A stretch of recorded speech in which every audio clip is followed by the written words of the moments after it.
was all about, and that I was prolific and that I was a dedicated writer, and they had that element of respect for me. I don't want any fame, I don't want any exposure, but my name, the persona that I invented for myself in the graffiti world, I wanted that to be famous, and I still do yearn for that. The one thing about graffiti that I think that people lost along the way is a respect for it and fellow people doing it. Other writers that aren't as well known will go over a famous person to make a name for themselves. When you do stuff like that, you show no consideration for the guy who done the art. That's suckerness, you know? You're not getting nowhere by come writing your name in somebody's piece, you know? When you could be home practicing on paper what you're gonna do the next time when you get big, when you get old enough to do a piece. But the bottom line is, if you never have a writer who thinks he is nasty as the next man, then you ain't gonna have writing, because you always got somebody who wanna prove that they're as good as the next guy who's doing a piece. The spots I choose mostly are spots which are seen by many people, but that doesn't mean that I do them because of the people seeing them, because it's just because I myself pass those spots often. It fills most of my time which I am awake. I paint alone mostly, so I have the possibility to think.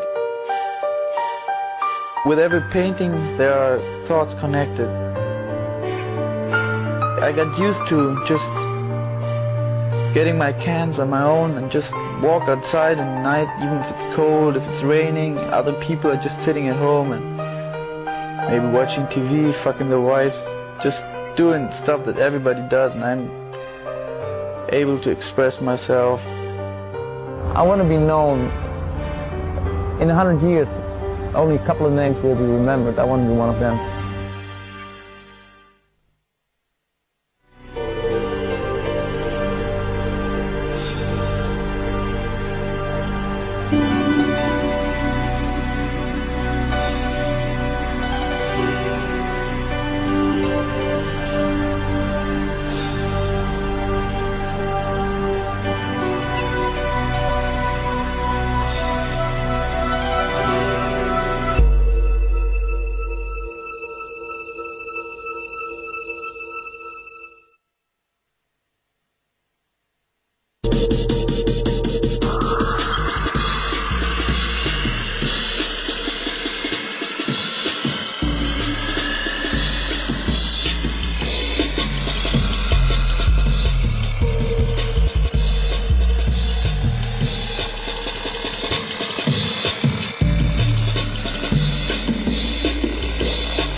King is always going to be what you say, a true legendary writer like me, myself, and I, who was the one and only member of the Fantastic Partners crew who really made what this is now.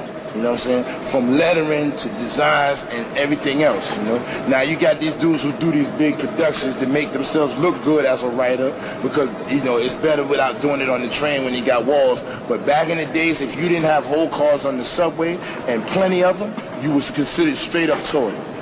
What is it, top to bottom? Top to bottom, 5 cans right now?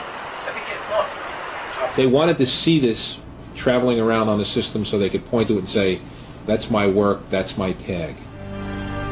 I used to love to see your morning strap hangers reading their newspaper, drinking a cup of coffee, and all of a sudden this train comes rolling into the station and they glance up.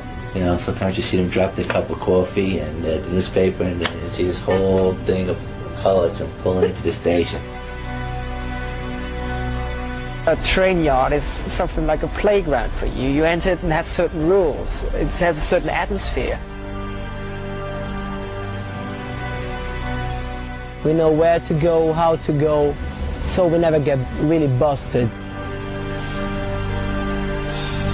You don't see yourself as a criminal, you just see yourself like as a very slick, cool, clever boy who's tried to give his art somewhere to the public and gets away with it.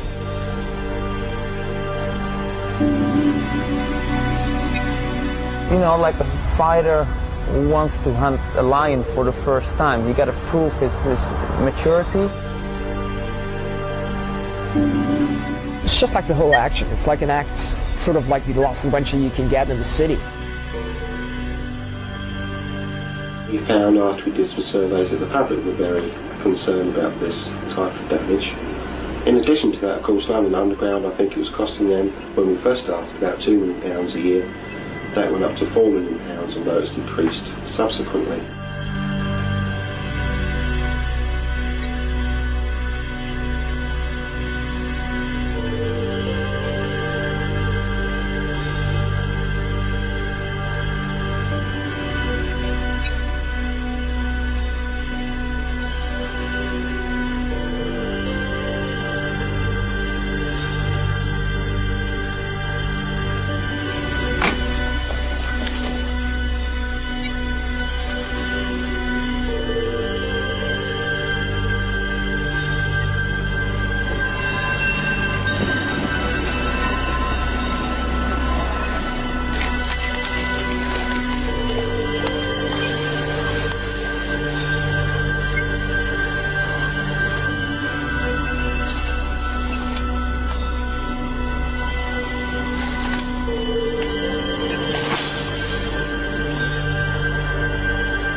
Good to know, like, the whole town was sleeping and you went through the maddest night, you know. A few people have done that side, a few people have done that thing there. But the boy in the middle keeping dog, everyone's doing it. Next minute all I hear is run, so run.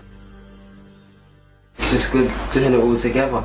It's just a good thing, like, you'd have to do it to understand properly. British Council police, they're behind. They'd just parked up behind the bus. Everyone was crouching down and hiding under the seats. And I remember Zonk, he was actually ducking down. He paid the man like that. Paid the man. Like, I was upstairs shitting myself. What I come away with is like what I've experienced. And it's like, that's worth it for me. You know, no money can pay for that all-nighter. When we get old, some experiences I've had I'll never forget, you know what I mean? That's a good thing about it.